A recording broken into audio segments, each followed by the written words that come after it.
will recognize myself to begin the questioning for 5 minutes. First question is to Mr. Cardozo.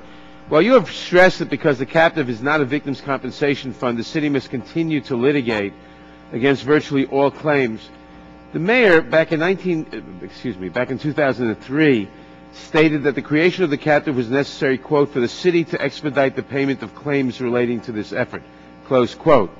You can see why some of us in Congress are now surprised that 5 years later we've made no progress toward this goal articulated by the mayor.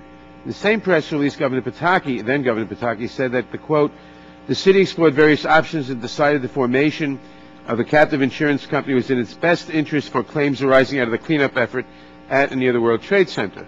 Ms. LaSala, at a meeting of the Board of Directors, I think it was the first meeting, or one of the first meetings back in December of 2004, was reported, the minutes say, she emphasized that the fundamental purpose behind creating and funding of the captive is to conserve and disperse its assets in as equitable a manner that maximizes compensation to those parties who suffered damage as a result of the World Trade Center site debris removal program, close quote.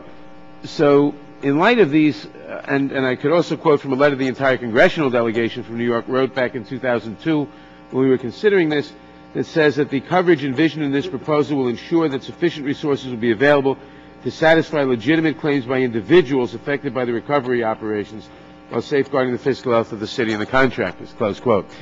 In light of this, it seems to me evident that the purpose of setting up, of appropriating that $1 billion and setting up the captive was to enable the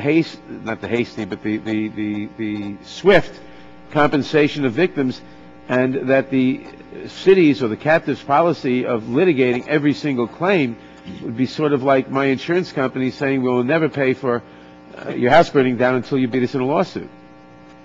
Congressman, if we all knew in 2001 or 2003 the extent of the claims, we perhaps would not be here today. As I think all of us would agree at this table, although we may differ on other things, the extent of damage to the people who are now unfortunately suing us, as well as, according to Mr. Feinberg, 25 or 30,000 additional people, it was far, far greater than had been anticipated. And so, given the fact that this captive is an insurance company, they are faced with a problem that, at least according to every estimate that we have seen, the $1 billion is not sufficient. So, excuse me, so the $1 billion is clearly not sufficient. I think we all recognize that.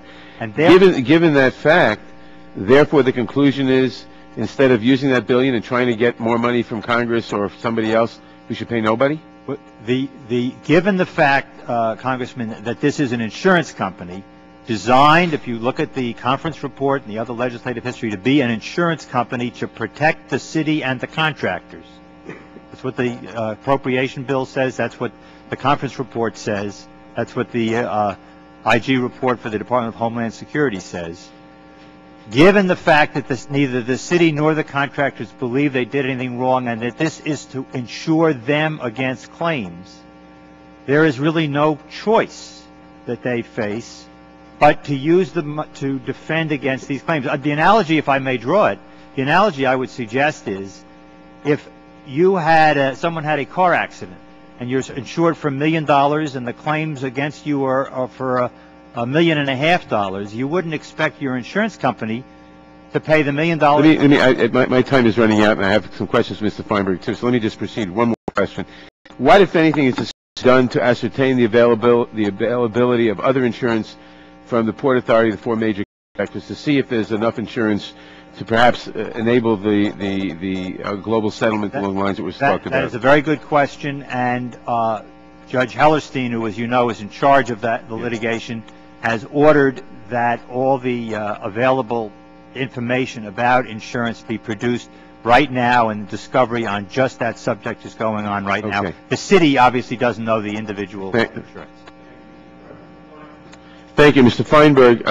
First of all, I note, and you wouldn't disagree with this from your testimony, in commenting on Mr. Frank's testimony, that the VCF did compensate victims who had pulmonary diseases that weren't evident the day after. But let me ask you the following. You testified that the VCF did not have an indemnity, and I take it that you do not agree with Mr. Cardozo that if we reauthorize the VCF or reopen it, that we should indemnify the contractors and the city for that matter. Why? Well, I think if you want to indemnify the contractors and hold hearings on the wisdom of that, that's entirely up to Congress. I think the VCF never had to worry about that on a simple one-line re-extension because we were able, when we settled the claims, to get full releases from 97% of the people that were litigating. But would you agree or disagree or have no opinion on the question of whether, granted that if we reopen the VCF, 98% of the people go through it, and the other 2% might consider lawsuits, would it be, as a matter of policy, should we indemnify the city and the contractors? If yes, why? If not, why not? I don't think you should. The litigation system will take care of that. If there's the point I want to emphasize is that that is really a separate issue. Indemnifying any defendant or any litigant from lawsuit is a separate issue from the question of whether or not public compensation should be available to compensate people who are in desperate need of help.